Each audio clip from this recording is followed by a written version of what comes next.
Hello folks, welcome back to iSpecss. This video is on how to cast your Android smartphone screen to your Windows PC.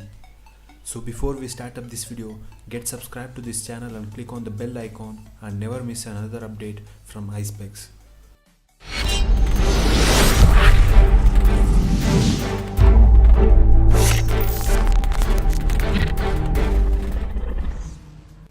First, connect both your smartphone and PC to the same Wi-Fi network or connect your PC to a smartphone Wi-Fi hotspot.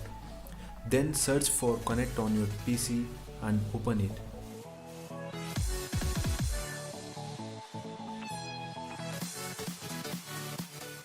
Then open Cast setting on your Android smartphone and select your PC.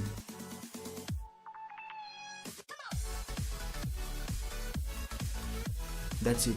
Now your Android smartphone screen will broadcast on your Windows PC. Hope this helped you and you end up liking this video.